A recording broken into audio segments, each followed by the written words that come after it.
sur ces points O', là, nous sommes là. Donc ces moments ici seront les moments au point O'. Là, pas de problème. Nous avons le point 3,2, c'est les moments scalaires d'une force par rapport à un point. Par rapport à un point. 3,2, moment scalaire d'une force par rapport à un point.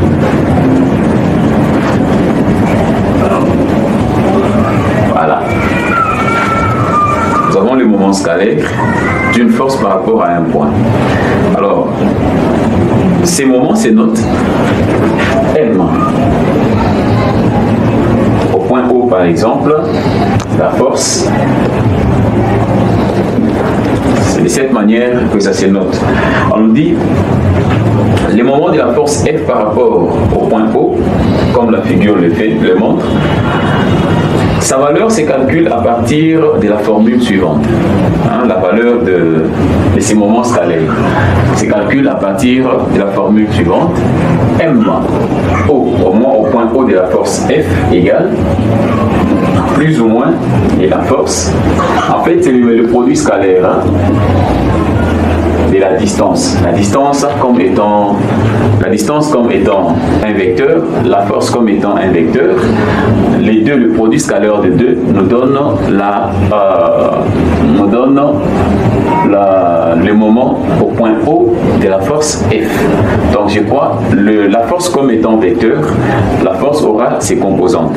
Si nous sommes dans les plans, la force aura deux composantes. La distance aussi de la même manière. Donc parce que la distance est définie par deux points.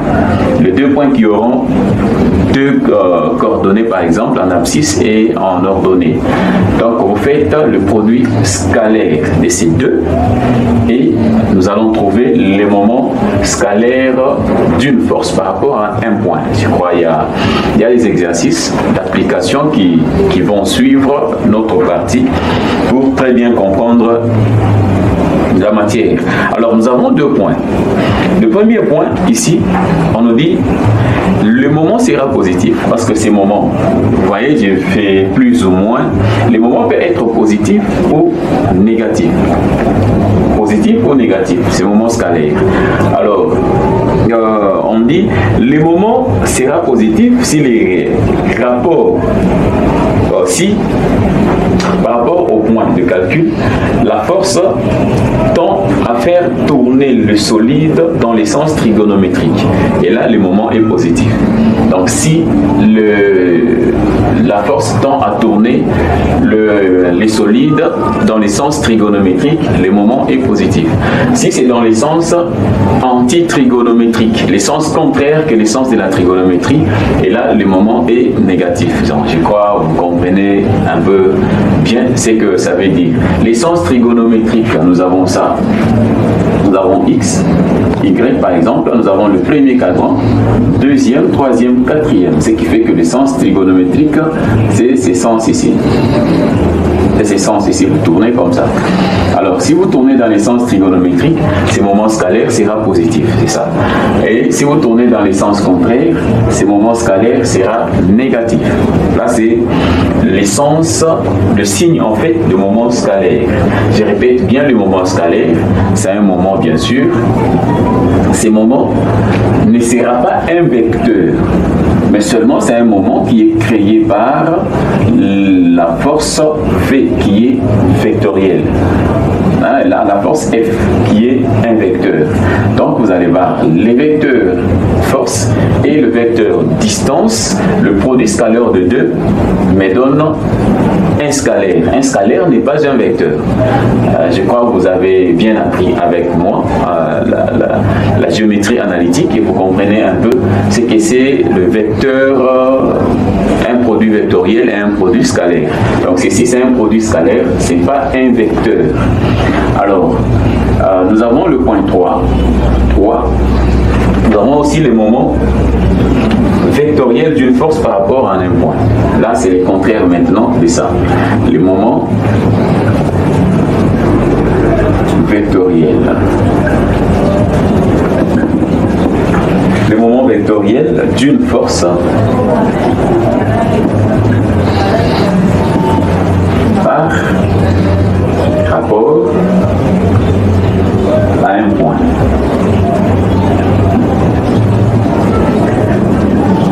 Voilà.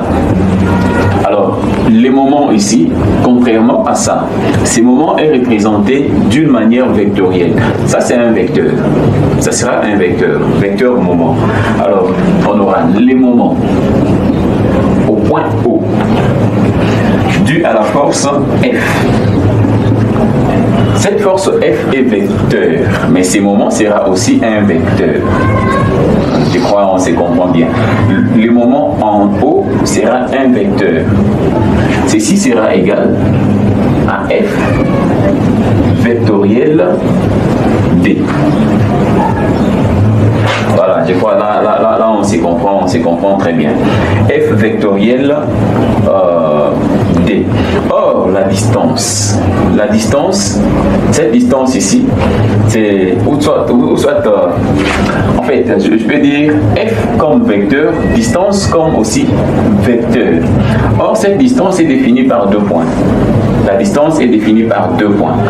Cette distance qui est définie par 2 points ne sera rien d'autre que le point O, qui est le centre de moment, et le point d'application de la force. Le point d'application de la force F. Donc, comme vous pouvez venir ensemble avec moi ici, on peut revenir sur cette figure. Vous allez voir que la distance en question, c'est cette distance. La distance est composée par le point O' et O. Donc ces 2 points ici forment une distance. Or, du fait qu'on a 2 points ici, ceci détermine aussi un vecteur. C'est aussi un vecteur. Donc le vecteur là, le produit vectoriel de ces vecteurs avec le vecteur force va nous donner les moments vectoriels en haut. Donc c'est dans ces sens-là. Alors, nous pouvons prendre ceci sera F vectoriel O vectoriel. Donc je crois que c'est ça en fait l'essence de moment.